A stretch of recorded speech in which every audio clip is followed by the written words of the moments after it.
Hello everybody, welcome once again to my YouTube channel. I'm again like Elizabeth and I'm here to take you through how to create your folder, how to name it and how to set a few documents onto it. So when you're creating your folder, you can't edit this space on your desktop. You right click at it, then you come to new, then you come to folder and it will be here.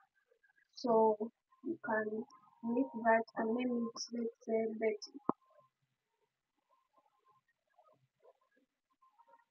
So this is our folder and apparently it is empty. So for us to add something to it, we can drag. Let's say for example, drag this to this. Yeah, move it. So when we open, you'll find that our ranch one RWCP is in our folder.